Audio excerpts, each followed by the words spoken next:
That's because there's news. Come on, gonna cheese. Oh, you're recording. Miguel said it. Already, we're still here. Still. We're showing the entrance. Come on, Scott. And Miguel. Wait, this is what's this? Yan. Hi! Ayan yung mga kids. Hello, good afternoon. So, ito na po kayo lahat. Lahat po ba ay nakakaintindi po ng Filipino? Ayun. So, magandang hapon po sa lahat. Ako po si Normilyn at ako po ang makakasama nyo po dito po sa ating tour dito po sa Bahay Ugnayan. Bago po tayo pumunta sa ating pinaka-actual po na tour dito sa Bahay Ugnayan, nais ko lamang pong ibuhagi yung pong short history ng Malacañang Palace at syempre iba pa pong impormasyon tungkol dito. Ang Malacañang Palace po ay matatagpuan dito po sa kalye ng J.P. Laurel, dito po sa San Miguel, Maynila, 1863. Nang simula po itong gawin bilang tahanan ng mga pinuno ng ating bansa. And, pero bago po iyon, 1700s, nang ipatayo po ng isang negosyante na nagngangalang Don Luis Rocha, ang isang bahay na bato dito po sa pampang ng Ilog Pasig. Nagsilbi po itong bahay bakasyunan ng negosyanteng iyon. Ngunit after po na malugi ang kanyang negosyo, ibinenta niya po ito sa isang koronel na nagngalangalang Jose Miguel Formento sa halagang 1,100 pesos. Pero nung panahon yon, malaking halaga na po yung ganong laki ng pera, di ba po? And 1825 naman po, nang ibenta naman po ito ng koronel sa pamahalaang kolonyal o sa Spanish government. And during that time, naging bahay bakasyunan din po ito ng mga Governor General. And dito po nag-i-stay yung mga pinuno ng ating bansa tuwing tag-araw o tuwing summer. Yun po. And 1863, nung masira po dahil sa malakas na lindol, yung palasyo ng Gobernador General sa Intramuros, nagpasya po ang pamahalaang kolonyal na dito po sa Malacañang maninirahan ang pinuno ng ating bansa. And ngayon po, ang Malacañang po, ang word na Malacañang ay mula po sa tatlong Pilipinong salita. May lakandian. Pakiulit nga po. May lakandian na tumutukoy merong matatagpo ang mataas na tao or pinuno sa lugar na iyan. May lakandian, may lakandian, may lakandian hanggang maging Malacañang. Ayan. So, and dito po sa Malacañang, actually, ito po yung dating itsura ng Malacañang. Ayan po, yung dating itsura ng Malacañang. So, ito po ay panahon ng mga American era, and ito na po yung itsura po ngayon ng Malacañang Palace. And dito po sa Malacañang, meron po tayong tinatawag na Malacañang Complex na matatagpuan po yung iba't ibang gusali. Isa na nga po ang Bahay Ugnayan. At ang Bahay Ugnayan ay iuugnay po natin sa buhay ng ating kasalukuyang Pangulo, si Ferdinand Martin Romualdez Marcos, na siya pong 17th President natin. So malalaman po natin ang timeline ng kanyang buhay, maging ang kanyang road to Malacañang. Bago po tayo tumaas dito sa second floor, pansinin po natin yung mga pictures, everyone. So that picture was taken 1969 during the inauguration of his father, Ferdinand Emmanuel Edgalin Marcos. So tingnan niyo po, kasama po ni dating Pangulong Marcos Sr. ang kanyang pong first family. Kilala niyo po ba yung katabi ni dating former President Marcos Sr.? Kilala niyo po ba? Who is she? BBM. Yes, First Lady. No, the lady. The lady. Yun, First Lady Imelda Marcos. Binibining ay Amy and Irene, and who would have thought that little boy there will be the next next president of the Philippines. Actually, the 17th president of our country. And katabi nga po ng picture ay yung picture naman po ni BBM kasama po ang kanyang first family. Dito naman po ay larawan din po ng pamilya ng ating Pangulong Bongbong Marcos, na gawa po ng isang national artist, si R. Abayan. And kilala niyo po ba ang kanya pong mga anak? Sino po ang kilala nyo? Si Sandro. Ayan, yes. And his children, Sandro, Vincent, and Simon. So, tungo po tayo sa second floor. Ingat po. So, i-feel nyo po na parang ito po yung grand staircase na kung saan nag-a-ascend yung pinuno ng ating bansa. Tuloy po kayo, everyone. This way, please.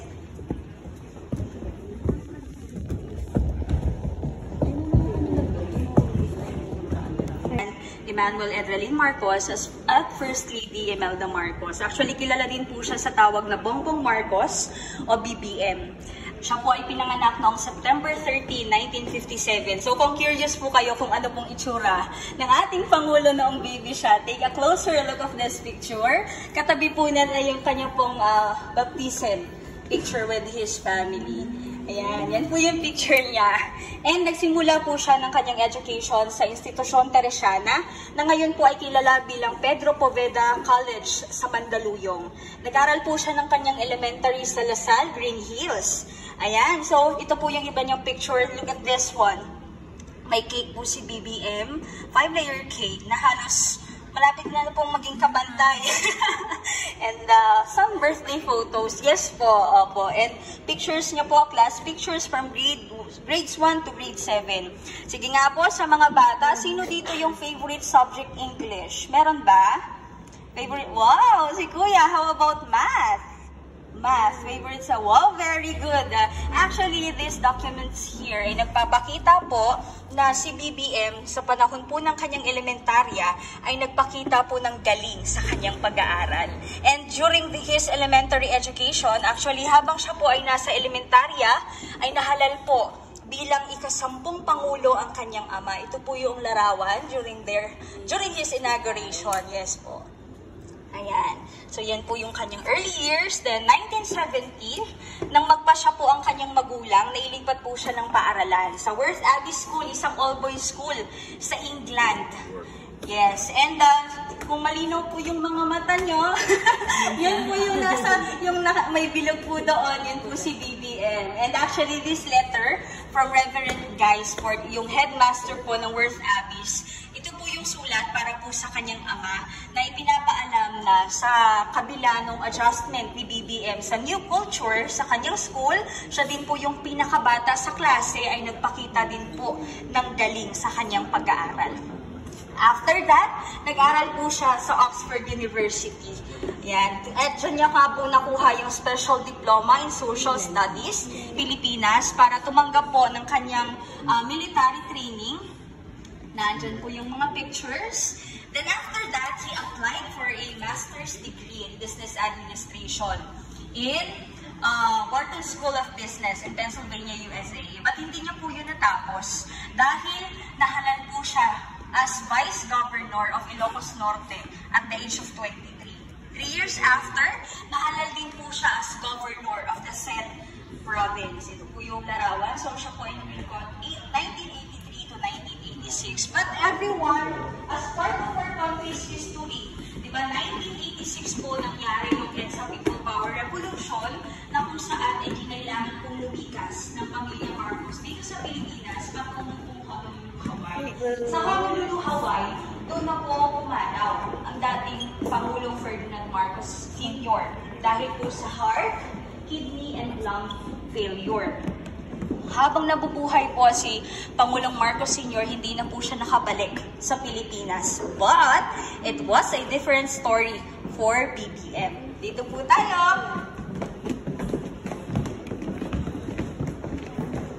In 1991, nakabalik po siya sa Pilipinas. 1991 po nang nakabalik siya sa Pilipinas. It was a historical year, not just for his political life, but also personal life also.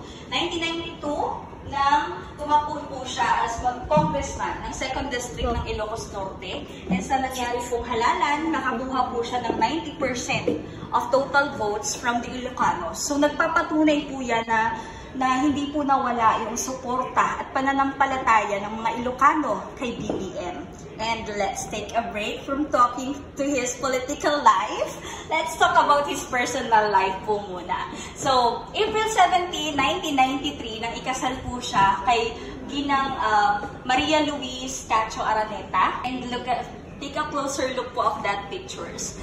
2018, sa kanila pong silver wedding anniversary, bumalik po sila sa venue kung saan sila ikinasal wearing the same clothes. Kaya po, kung napapansin nyo, yung picture po sa ibaba, yan po ay recreation ng mga pictures po nila noong 1993. So, di ba, blessed po sila na ma-maintain yung kanilang katawan after 25 years. Kasya pa. And dito naman po, tingnan nyo, nagkaroon po sila ng 3 anak. Sinuot na ulit yung damit. Yes po, opo. Yung damit, yan din po yung suot po ni BBM during their wedding. Yan. And sila po ay biniyayaan ng 3 anak, Sandro, Simon, and Vincent. Actually, there were famous din naman po. And dito naman po sa ibaba, makikita po natin yung collage ng kanila pong mga family picture. And of course, this picture, background po yung kilalang Bangi Windmills. Ayan. Yan. Yan. So, dito po tayo. Ay, sorry everyone. Ayan. So, 1998, BBM was elected as the governor of Ilocos Norte. So, naglingkod po siya sa loob ng 3 magkakasunod na termino. Sa panahon po ng kanyang term, tinutukan niya po yung tourism and agriculture. That's why, when he was serving the governor of Ilocos Norte, naging first straight province po iyon. Yun din po yung time na naipagawa yung Bangi Windmills. Sino na po nakapunta sa Bangi Windmills? Ayun! Yes, actually, that was the first wind farm in Southeast Asia. And sa tulong nga po niyan, nasuplayan po ng enerhiya ang Ilocos Norte at mga kalapit lalawigan nito, and nakatulong din po siya sa pagpapababa ng carbon dioxide emission ng lalawigan. Malaking tulong po siya sa province, and this was also pictures of his projects during his term as the governor. Then after that, everyone, he was re-elected as the congressman rather of Ilocos Norte also. And sa panahon po ng paglilingkod niya as congressman, sinuportahan niya po yung establishment ng National Institute for Clean Energy Research. So, pag-alaga po siya sa kalikasan. Di ba tinuturo po siya sa school? Tama ba ako, kids? Aba. Ayun. And maliban po dyan, ay ginamit niya rin po yung Countryside Development Fund niya para makabuo po ng mga kooperatiba na makatutulong sa mga teachers and sa mga farmers. And 2010, na-elect po siya as senator ng ating bansa, na andito po yung total numbers of laws, resolutions, bills, na kung saan siya po ay author, co-author, sponsored, and co-sponsored. And ilan po dyan ay itong Climate Change Education Act, na kung saan ninanais po na maituro sa mga estudyante yung tungkol po sa pagbabago sa ating climate, ganon. And bumuo din po siya ng mga programs na sumusuporta sa mga overseas Filipino workers or OFW. Then after that, everyone, 2016, nang tumakbo po si BBM as Vice President, di ba po, sa election. Naalala niyo po ba sino po ang kanyang running mate as President? Yes. The late Senator Miriam Defensor Santiago, but di ba hindi po sila nagtagumpay noong election na yon. Natalo po si BBM ni former Vice President Leni Robredo with this total of votes. Actually, is it 0.64 difference. Konti lang po. And nag-apply po sila ng mga electoral protest. And nandito po yung mga documents na ipinasa po nila. Kaugnay po vlog ang mga bata. Ayun. Sino ang mga favorite vlogger? Ayan, so ito po yung mga videos, and actually dito sa pamamagitan po nito na-update niya po yung kanyang mga supporters. Ito naman po naka-display dito yung first camera na ginamit po ni BBM sa paggawa po ng videos. Actually kids, pwede po kayong umupo dito, manood po kayo ng mga videos, ganon. And actually everyone, this was the setup of BBM Studio po sa Mandaluyong. Ito po yung actual setup niya. Meron po siyang vanity mirror doon. And dito po sa screen, makikita po natin yung mga videos po na pinapakita po niya sa kanyang vlog. Ayan. And diba, sa dami po ng mga supporters niya, syempre magsusubscribe po yon. And look at that, electronic banner. Yan na po yung total subscribers niya. And dahil po dyan, binigyan po siya ni YouTube ng gold play button. Ayan. So, saan yung studio po? Ito po, sa Mandaluyong. Opo, sa kanila pong unique team na studio. Ayan, so you can at least allot 2 to 3 minutes po dito sa room. Kids, pwede po kayo upo doon, everyone. Okay lang po.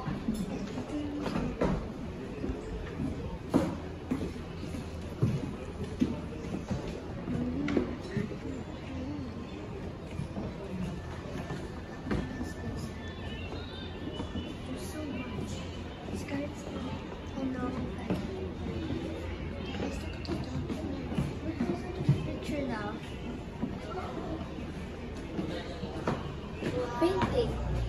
I like the painting. No way, it's just a door. It's running.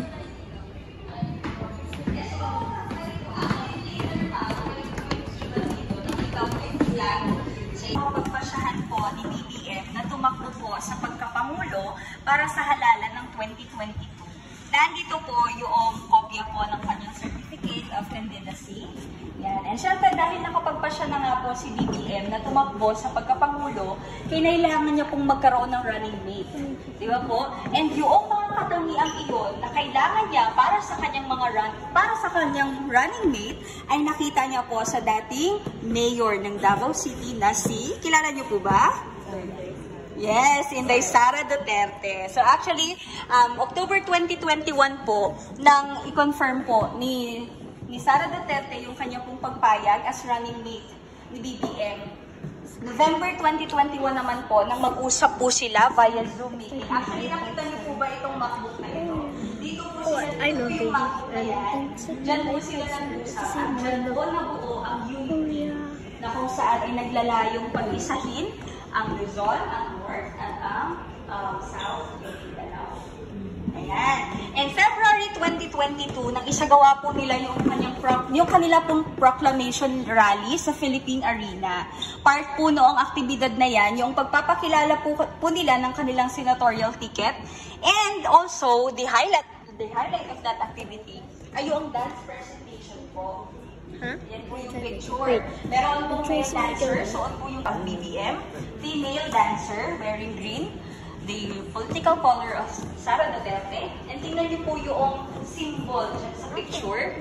And that actually is the symbol of unity. Tingnan niyo po.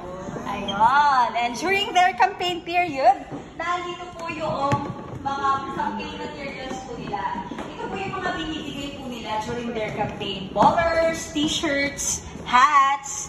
And dito naman po sa side, ito po yung mga list ng mga groups and organization na nagpahayag po ng support sa unity. Actually, ma'am, total po dito 786, but marami po kaming bisita na nagsasabi wala pa daw po sa listahan yung kanila pong mga groups and organization. That's why more than 786 groups and organization yung sumuporta po sa unity. Ito po yung mga ruta ng kanila pong mga campaign and also meeting the advance. Mamaya makikita po natin yung red na car na yan. Pwede po kayong magpa-picture dyan.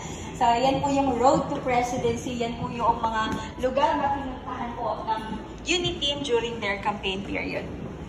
Dito naman po sa screen, makikita po natin yung ilan sa mga videos during their campaign. Ayan. During their campaign po yan. And actually, pansinin po ito, this part of the gallery was dedicated for the next-gen supporters of BBM o yung mga kabataang taga-suporta po ni BBM. Kung pansinin niyo po yung rose, diba? That's partner po yan, green and red. Yan po talaga yung mismong color niya. Ayan. Pwede niyo pong picturean after the ayan, so this way everyone. So sa bahagi ito ng gallery, makikita po natin yung mga regalo ng mga supporters po ni BBM sa kanila. Marami po dito bigay po during campaign period. So marami po sa mga kababayan natin, hindi po alam na naandito yung bigay nilang regalo kay BBM. This one everyone, pakitignan po, this is a rice mosaic. Gawa po siya sa Pinas. Yes, gawa po siya sa Pinas, made by J.R. Shines. Ayan, doon naman po sa kabila, meron pong painting dyan. Ito po. Drawing naman po ng 9-year-old na bata. Ayan, bigay din po kay BBM with stress ball. Ayan po naman, yung parang threading siya. Diba po?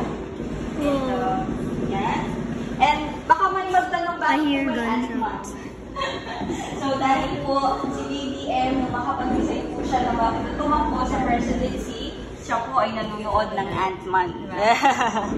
Yan. And other memorabilia. Actually, everyone, this jeep po dito, bigay po siya ni Mark Baga. Meron po siyang speaker sa loob. Ate, parang scratch ito natin sa ano. Po yung pang-speaker ng yung bag. Alam mo yan? Alam mo yan? Yes. Rice? Yan, si Yoda. Because si Yoda is really fan of Star Wars. And nakapansin po ng mga gloves dito, hindi po isang boksingero si BBM. Ito po ay bigay po ng kanyang mga supporters. Mga boxers po na supporters ni BBM. Kasi meron, karandang, meron po dyan. And the last is, magpadala ng letter kay BBM. Sa ating pong Pangulo, pwede po kayong mag-send ng mail. Sa mga gusto po ng traditional handwritten letter, pwede rin po kayong magsulat. I want to. And actually, napansin niyo po ba yung video na to? Familiar po ba yan sa inyo? Yung video po na yan. So actually, yung video po na yan ay tungkol po kay Clemencia Garcia, isang Marcos loyalist po, na kung saan siya po ay isang fish vendor sa fish port sa Navotas. Noong kasagsagan po ng kampanya, mayroon po siyang iniaabot na sobre kay BBM na may laman pong pera na kinita niya sa kanyang pagtitindig ng isda at saka sulat. Kung makikita niyo po, yung sulat po yung kinuha. Sulat lang po yung kinuha ni BBM. And kung curious kayo sa kung anong content ng sulat, yan po yung naka-feature sa ating wall. Ayun po yung napili ng mga creator po nitong gallery para i-feature dito po sa Dear Mr. President na bahagi ng gallery. Kung gusto niyo rin po makita yung itsura ng sulat, meron po dito. Ito po yung itsura ng sulat. Yes, yan po yung original na sulat po ni Aling Clemencia. Ayan. Ayun. Makikita din po natin yung mga comments sa mga social media platforms po ni BBM. So, meron po bang magpapadala po ng mail, magsusulat? Or wala po? Well po, pwede pong mag-type po doon. Pwede rin po magsulat po ng handwritten letter. Oh, what do you want to write?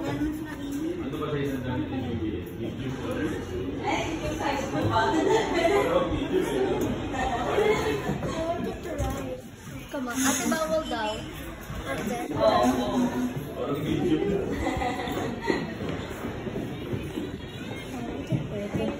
I want to write. Nag-enjoy ba kayo? Apa. Actually, yung kasunod na museum about former presidents. So, mas marami kayong makikita doon. Mas marami kayong matututunan. Thank you po. Ayan, okay na po? Ayan, this way everyone! I want to rest. Matignan po yung isang araw ng halalan. May 9, 2022, ito po yung larawan kung saan bumoto si BBM sa Ilocos Norte. And after that, actually during that day, diba, laman po ng iba't ibang pahayagan yung lamang nga po ng mga boto at suporta para kay BBM. Then after that election, he was elected as the 17th president of our country. Dito po sa video, ayan, makikita po natin yung inauguration po ni BBM. Diba po, kapag nag-inaugurate, ganunong pa, and yung isang kamay nakapatong po sa Bible. Ito po yung Bible na yan. And that Bible also was used by his father during his marriage. Yes po, yan pa din po yun na Bible. And pag titingin po tayo dito sa window, ayan naman po yung mismo setup sa National Museum. Actually, former legislative building po ng ating bansa. Ayan po yung view. Hagdan. So tapos tapos na po ang inyong termino. Ayan, dito po tayo, everyone. Ha? Meron pa? Yes! Ayun yung car. So actually, kung naalala niyo po yung road to presidency kanina, yung mapa, yung may iba't ibang ruta ng kanilang campaign, ito po yung ginamit nilang sasakyan. So nandito po yan sa ating gallery. So pwede po kayong magpa-picture dyan mamaya. Dito naman po ay yung museum shop na kung saan pwede po kayong makabili ng mga souvenirs sa pinakamurang halaga sa abot kaya talaga po. And mga kababayan, this is just the first part of your Malacanang Heritage Tour. Meron po kayo mansion. Let's get married, William. That's the end of your tour po dito sa Bahay Ugnayan. Thank you very much, everyone. Philippine flag. Anakan. May carousel po dito sa front na yun po yung maghahatid po sa inyo doon po sa next part po ng inyong Malacanang Heritage Tour. We can, Thank you so much, everyone. We can ride. Papapicture po ba kayo dito? Mag-ride daw tayo mamaya. Thank you po. Thank you, baby. Oh. Ate, sabi ko sa'yo mag-ride eh. Baby? Sabi ko, ate, sabi ko sa'yo mag-ride eh. May coaster pa? There's more. There's more. There's no way. Nowhere kung saan man siya dadalhin ng kanyang eroplano, kung ano man ang gagawin niyang bisita sa angmang sulok ng Pilipinas. Sa aking kanan, in my right side, ay ang Matawat ng Pilipinas. Sa aking kaliwa, in my left side, ay ang presidential flag. Sa aking itaas, ay ang presidential seal. Lahat po yan ay may pagkakapare-parehas ng design. Okay mga bata, sige, tingnan natin. Ano-ano yung mga makikita niyong design sa Watawat ng Pilipinas? Sun. The sun, very good. Ano pa? Makikita natin. The stars, ano ba? The moon? May moon ba? Okay, can you give me one more? Last one. Last one. You baby boy, can you give me one? The color, like? Blue, red, and white. Alright. So, yun po yung mga common colors na makikita natin dito. Well, anyway, kung bibigyan natin ng kahulugan ng mga kulay na sinabi ng ating bata dito, ang blue po ay nagre-resemble ng ating kapayapaan. Ibig sabihin, nasa kapayapaan state ang ating Pilipinas. Ang pula naman ay, ito po ay katapangan. Katapangan sa oras ng digmaan. Kaya't makikita natin mamaya kapag may digmaan ang ating mga presidente, ang kulay pula ay nasa itaas. Ngayon, ang sun, o sinabi ni ate ay sun, ito po ay may 8 rays, 8 sinag. Yung 8 sinag na yun, ito yung mga 8 probinsyang nag-aklas sa mga Kastila noong 1898. Makikita natin yung mga disenyong ito din sa seal at sa presidential flag. Can you try to take a look? Meron po diyang sun. Ang natatanging kaibahan lamang nito ay merong triangle. Sa loob po ng triangle ay merong seal o simbolo. Binigay yun sa atin ni King Philip II of Spain dahil po tayo po ay pagmamay-ari noon ng Espanya sa karagatang Pasipiko. Yung mga stars na sinabi ni Ma'am, mga maliliit na stars, yan po ay number of provinces meron tayo sa Pilipinas. Dati 52, ngayon ay 82. So yan po ang mga simbolo nakikita natin sa mga future nating, pwede nating future maging presidente. Simple lamang po ang mga kwalifikasyon sa pagiging presidente ng Pilipinas. Number 1, you are natural born Filipino citizen. Number 2, you are registered voter ng Republika ng Pilipinas. Number 3, dapat po ikaw ay 40 taong gulang. Number 4, nanirahan ka sa Pilipinas ng 10 taon. At pang-5 naman, ay dapat po ikaw ay marunong magbasa at magsulat. Marunong ka na magbasa? 40 years old ka na? Hindi pa. So next round po tayo para sa unang presidente ng Pilipinas. Ito po ang favorite spot ko kasi pinapaulahan ko to sa mga bata. Kilala niyo si Emilio Aguinaldo? Kilala niyo? Saan siya dito? Pwede niyo pang ituro kung nasan si Emilio Aguinaldo dyan? First President. Pwede niyong ituro pero bawal hawakan. Sige po, kahit saan dyan, turo nyo. Turo mo, Andy, ikaw. Siya po ay general. Saan? Dito. So, hindi yan. Okay. Another chance po. Sige, turo mo. Pera. Ayan. Ito po yan. Yung nakasombrero, siya po si Emilio Aguinaldo, ang ating unang presidente. Ayun po siya. Ito po ay sa Malolos, Bulacan. Ito ang Malolos Cathedral. Papunta sila sa Baroswaing Church. Yan. At 10 pesos. 10 pesos po, yes po. Ito po, makikita natin yung dating kasuotan ni Emilio Aguinaldo. Look at this one. Wow! Original! Makikita natin lahat ng mga dirty sides ng kanyang kasuotan. Ito po ay simbolo ng kanyang pakikipaglaban sa mga Kastila. Dinedescribe lamang niyan kung ano ang pinagdaanan ng administrasyon ni Aguinaldo during that time. Sino po ang isinilang dito noong 1950s? 1960s. Meron po ba dyan? Napagkakalataan. Kasi po ang sapatos niya, hindi na. Panahon pa na. Sinasabi tayo. Ito ang kanyang tungkol. Ayan. Ito ang picture ni General Emilio Aguinaldo. Ito naman ay ang kopya ng ating proklamasyon mula ng Malayan.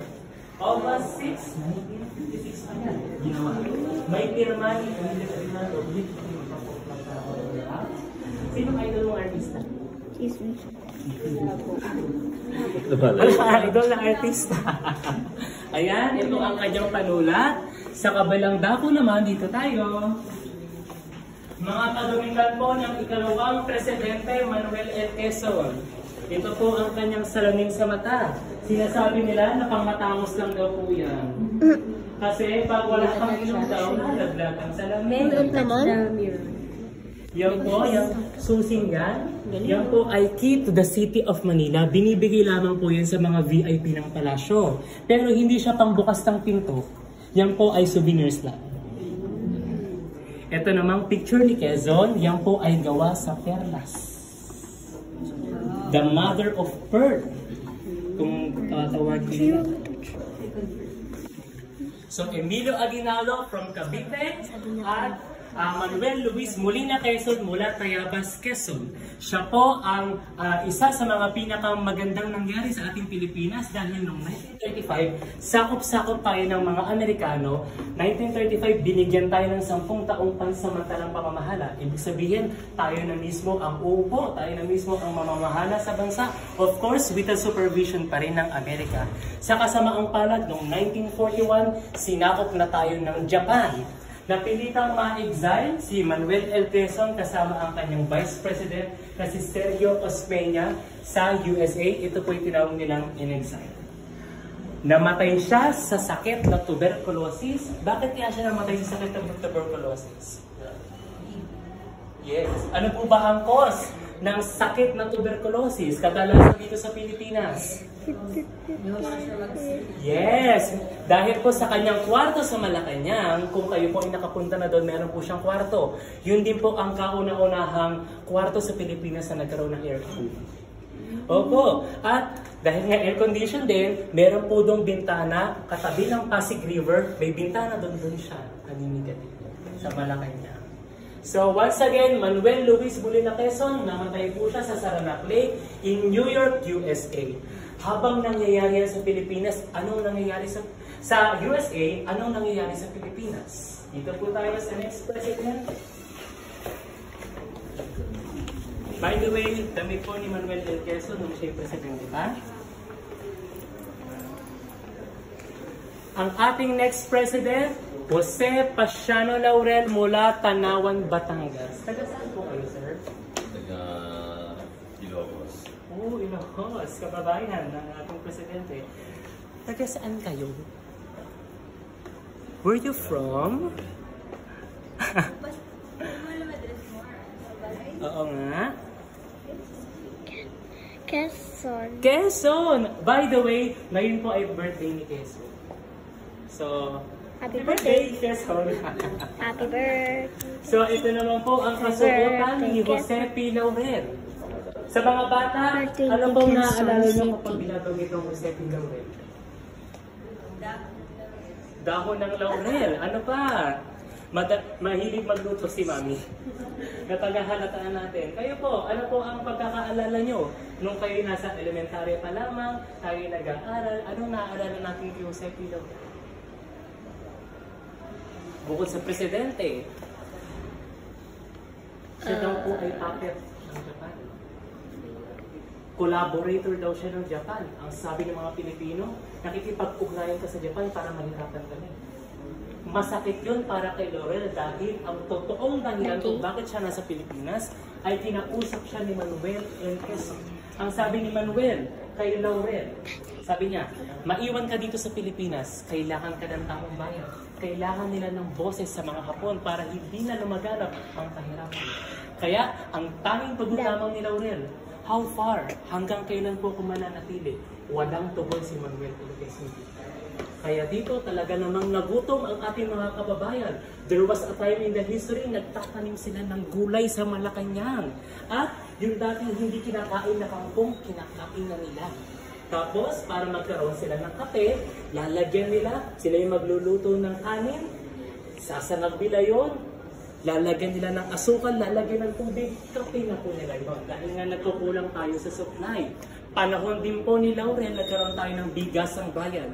Magtanim para mabuhay, ang sabi ni Josephine Laurel. Sa kanyang memorabilia, sa ilang niyang mga gamit, makikita natin, mahilig kung ano pong sports mo. Gusto mo ba ng basketball? Chessboard? Yes. Football! Ano ng football? Para sa akin, ano ba? Sport mo? Football din, pamilya pa na ito ng mga football. But unfortunately, wala pong football player sa ating presidente. Makikita natin dito ang kanyang golf club. May pagkakataon po, binaril si Josephine Laurel habang naglalaro. Pero ang nakabaril sa kanya, hindi niya hinuli. Okay lang. Pero ang sabi ni Laurel, dalhin niyo sa akin, gawin niyo siyang personal bodyguard. At nagsimula na itong maging tapat kay Laurel hanggang ng kanyang kamatayan. Sabi nga natin ng Panginoon ng Amerikano, lumisan ang mga Amerikano sa Pilipinas. Sabi naman ni Douglas MacArthur, ano ang sabi niya sa Pilipinas? I shall return. Kaya tinupad naman ni Sergio Osmeña ang kanyang pagbabalik dito sa Pilipinas. Ang pagbabalik ng Amerikano, pagkatalo ng Hapon. Merong isang promise na hindi natupad ni Manuel L. Quezon dito sa ating Pilipinas na natupad ni Sergio Osmeña. Hindi na natupad ni Manuel L. Quezon na bumalik dahil nga patay na siya at natupad ito ng kanyang vice-presidente Sergio Osmeña, the first Visayan President of the Philippines from Cebu. Ayan, makikita natin dito, magulo pa po ang Pilipinas yan, inayos niya ang Pilipinas ng kanyang panunungkulan. Naging miyembro tayo ng United Nations, naging miyembro tayo ng International Monetary Fund. Sa kanyang mga larawan, tingnan po natin, lapit po tayo. Ang kanya ding salamin sa mata, ang original picture nila Sergio Osmeña, nagbabasa siya ng batas kasama po si MacArthur. Lahat po yan ay original. Ang libro, the book, that Sergio Osmeña was reading when he was alive. Nandiyan din po yan. Masipag pong magbasa ang ating mga presidente. At si Sergio Osmeña lamang po ang talaga nakadaan sa iba't ibang sangay ng gobyerno. Sa susunod nating presidente, maglalaban po sa 1946 elections si Sergio Osmeña at Manuel A. Roxas.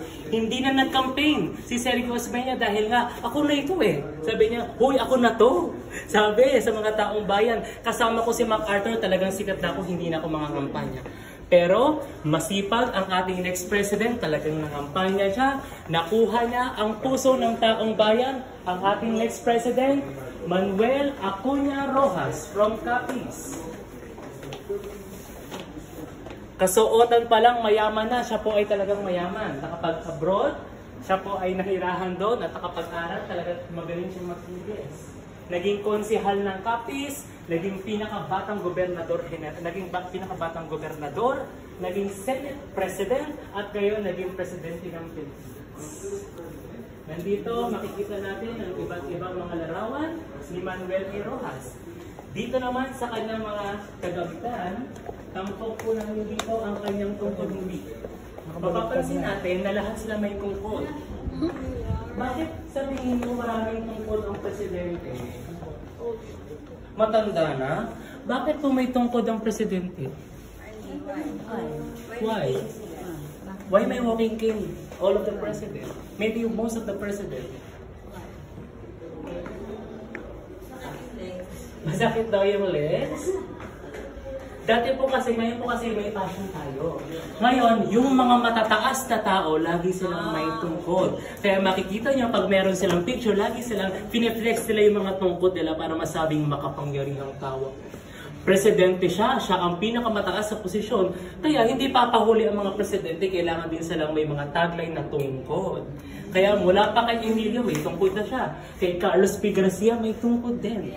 Yan. So si si Manuel Rojas po ang pinakahuling presidente ng Commonwealth at unang presidente ng ikatlong republika. Kaya meron po diyang seal ng republika. Sa kasamaang palad po, namatay si Manuel Rojas sa sakit na atake sa puso. Habang siya ay pagkatapos niya mag-speech sa military bases sa Clark Air Base, Pampanga, sabi niya, sumasakit ng dibdib ko, hindi ako makahinga. Yung pala inaatake na siya sa puso.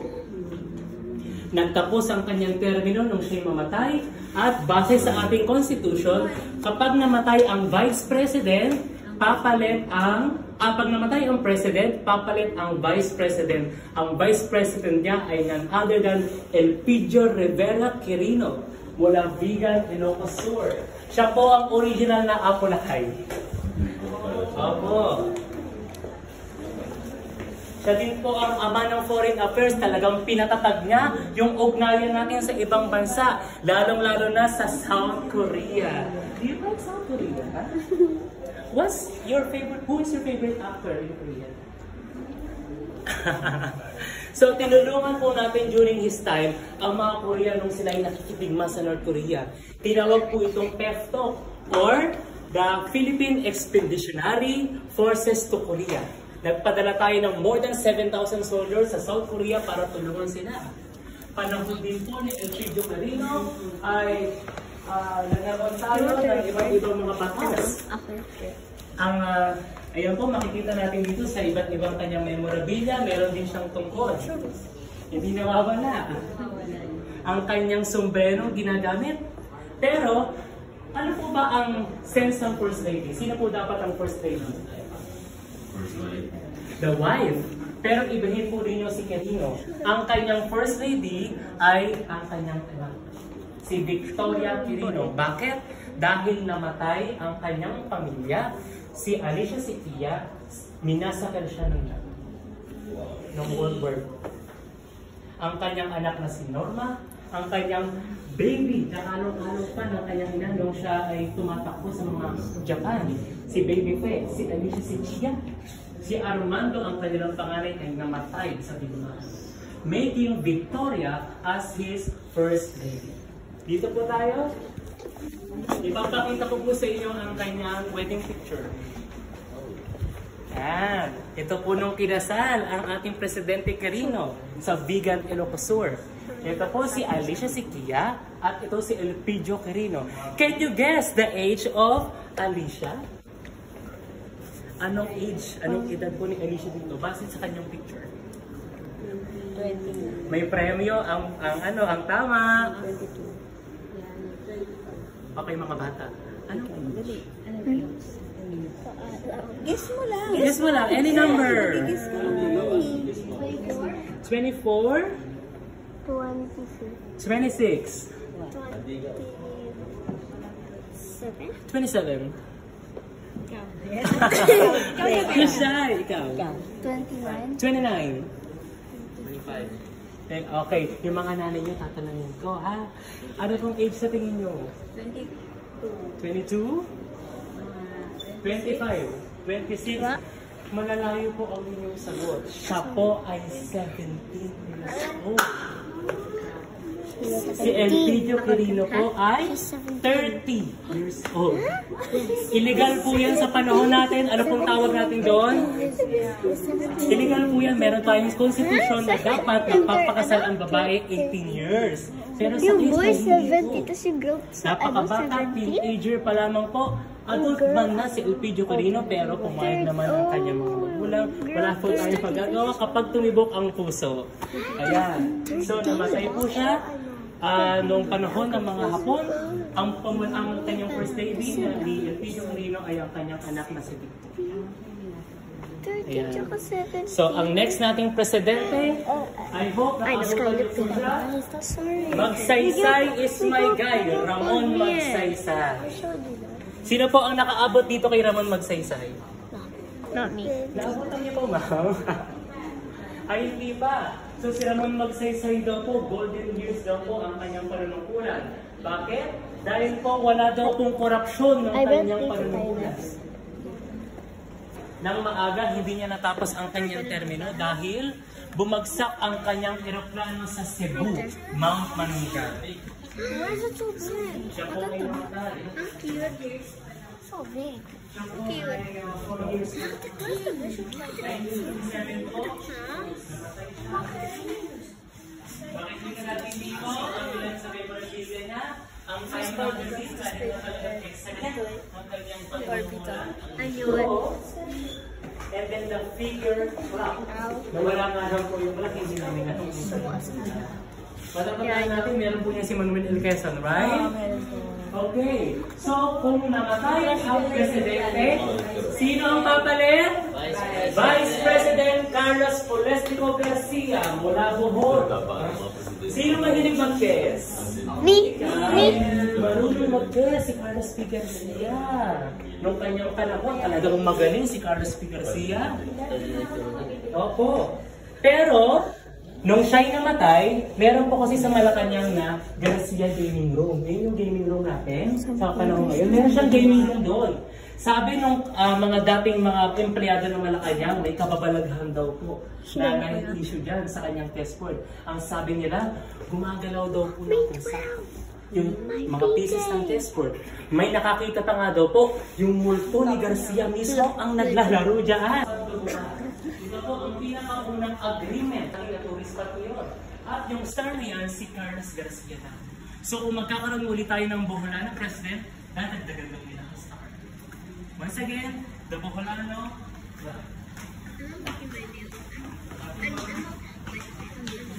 The next president, Diosdado Macapagal. Favorite ko magsalita dito na para akong nakamay. Diosdado Macapagal po, siya po ay mahirap lamang. Ang sabi sa kanya nung siya'y nanalo, the poor boy from Bugo, Pampanga. Ang kanyang pamilyang Macapagal ay magsasaka, farmers, tinutukan niya nung siya'y presidente, mga magsasaka din. Land reform, agrarian reform. Bakit? Vice President. Vice President kasi siya ni Carlos Garcia. Ang number 1, ito ay ang sasakyan ng Pangulo. Madalas nakikita namin siya dumadaan dyan. Plate number 1 po, napakadami mga guards. Ito po naman ang picture ng kanyang First Lady. Sino kaya ang mukha? Si Gloria Arroyo. Ako, kamukha ko. So, okay. Yung naabutan ninyong presidente, I'm sure lahat sa kayo naabutan siya. So, ito si Eva Macapagal. Si Diosdado Macapagal. Sila po ay kinasal. Parehas po silang taga-UST. Spin. Take note po. Number 1 sa bar exams. Take note. Dahil siya taga-UST, marami ng pagkakataon na hindi siya number 1 ng UST. Pero nung siya number 1, suspendido ang klase. Nabwisit at nainis ang kanyang asawa noon. Bakit tayo magsususpend ng class? Dahil ba number 1 lang tayo? Hindi niya alam na yung kinaiinisan niya, magiging asawa niya. So, Diosdado Macapagal and Eva Macapagal. Dito tayo, may ating step dito. Ang ating next president, Dr. President of the Republic of the Philippines, Ferdinand Emmanuel Edgarino Marcos. Ito po ay nawa ni Fernando Amasol. ang ating national artist. Siya po ay ginawang national artist sa panahon po na lamang po ni Ferdinand Marcos. Dito tayo.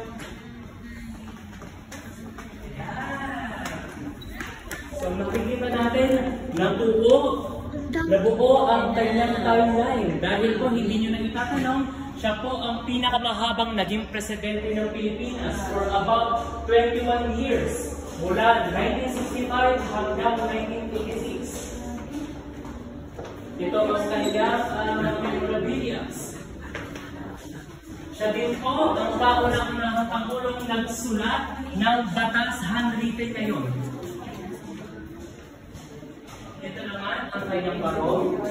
Pagkakansin natin may logo ng Pilipinas at yung kanyang necklace. Ito po ay regalo sa kanya ng bata sa pagbansa. Lahat po yan ay may logo ng every provinces ng Pilipinas. Siya rin po ang nag-deliver ng pinakamahabang sona na may 29,000 words. Opo. Labanong na kontrobersiya ng batas militar. Ngunit, ang sabi natin ba ay panahon po ng modern age of infrastructure. Can I borrow that? The 9? Baliktad. 19. Nandiyan din po iba't ibang mga ospital. 19. Put the 80 here, then baliktad. Then 1989. Hospital. Ang kanya namang asawa. There's no... Oh, 1986 hanggang 1986. Cultural Center of the Philippines, PICC, Philippine International Convention Center. Yan po madalas kapag ni Marcos at pagkaka-exile nila sa Honolulu, Hawaii. Dito po tayo sa next president. Ate, sabi mo, I love. Ay, sabi daw last president. Oh, itinutok. Guys, you can have your picture here. I will give you a minute or two para mag-picture po sa portion ito. Marami tayo maka-picture dyan. Akin na po yung minute. Naging buwan ng Pilipinas. Pusan. At ito, makikita natin. Ito ang di Manuel El Quezon. Pero sabi niya, nung siya naging presidente, hindi na lang po siya maninigarilyo at magtatabako. Lalagay na lang daw po niya sa kanyang bibig, hindi sisindihan, pranksteran. Dahil hindi siya talaga komportable na walang tabako. Maniliking mag-vote ang ating presidente. Sabi niya, gusto niya ng kapayapaan sa Mindanao, kaya nagkaroon siya ng pinakaunang peace treaty sa Moro National Liberation Front. Siya din ang unang presidente aktor. Bumida sa napakaraming mga pelikula, Joseph Ejercito Estrada. Sabi niya, era para sa mahirap. Kaya tigunan niya ang kriminalidad at ang korupsyon sa gobyerno. Matagal. Ay, nakari. Opo, bumida siya sa napakaraming mga movies, kaya naging niya ang kanyang kriminalidad. Nandito ang inaugurasyon at pag-ulit ng kampanya ni Joseph Estrada. Pero po, kayo po ay fan ni Joseph Estrada po? Ayos lang. Can you give me the full name of Estrada? Joseph Estrada. Yung kanyang original name. Ay, original name, nakalimutan ko. Opo. Ang pangalan niya, nung screening niya sa pista sa Pasolil, yung parang nakita. Opo, yung pala Kasi yung yung popularity ko, hindi ko rin yun. Dito ang tinangin niya. Hindi ka daw ako siya. I know. Tatawatin natin. What's the time? It's on 700. Ha? Sa kasamang palad, hindi natapos ni Herat ang kanyang panuntulan. Yung iba niyang mga supporter at ibang kabinet ay tumulong din sa kanya. Dahil po sa inang kriminalidad at ng korupsyon daw. God. No. Ang anak ko ni God si Jesus. Sabi nga natin, kung mawala. Sky. Draco. I'll live here with Draco. Why I'll live here with Draco?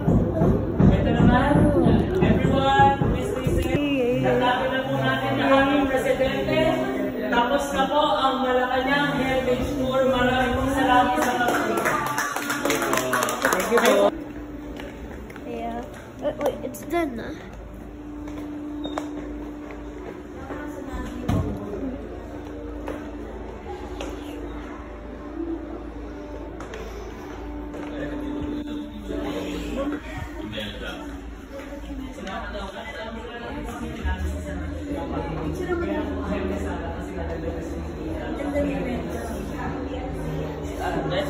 There's the guys.